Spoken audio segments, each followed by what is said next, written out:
আমার মা অনুচ্ছেদ। আমার মা আমার সবচেয়ে প্রিয়জন।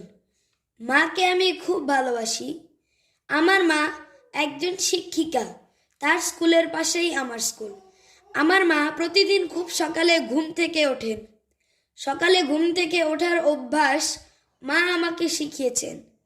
আমার মা খুব দায়িত্বশীল। তিনি যেমন তার কর্মস্থলে দায়িত্বপূর্ণ কাজ করেন, তেমনি আমাদের পরিবার পরিচালনাতেও গুরুত্বপূর্ণ ভূমিকা পালন করেন। আমাদের পরিবারের সব কিছু দেখাশোনার ভার আমার মায়ের ওপর। সৎ চরিত্র গঠনে উপদেশ, ভালো কাজে অনুপ্রেরণায় দান আমার মা সবসময়ই করেন।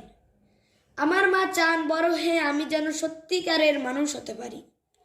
আমি আমার মায়ের এই আশা পূরণে সদা সচেষ্ট থাকব। আমার মায়ের স্নেহের ঋণ আমি কোনোদিন ভুলব না। আমার মা আমার কাজের প্রেরণা, আনন্দের সাথী, বিপদের আশ্রয়, উন্নতির পথে আলোকবর্তিকা। তাই মা আমার স্বর্গতুল্য। মা আমার একান্ত আপনজন।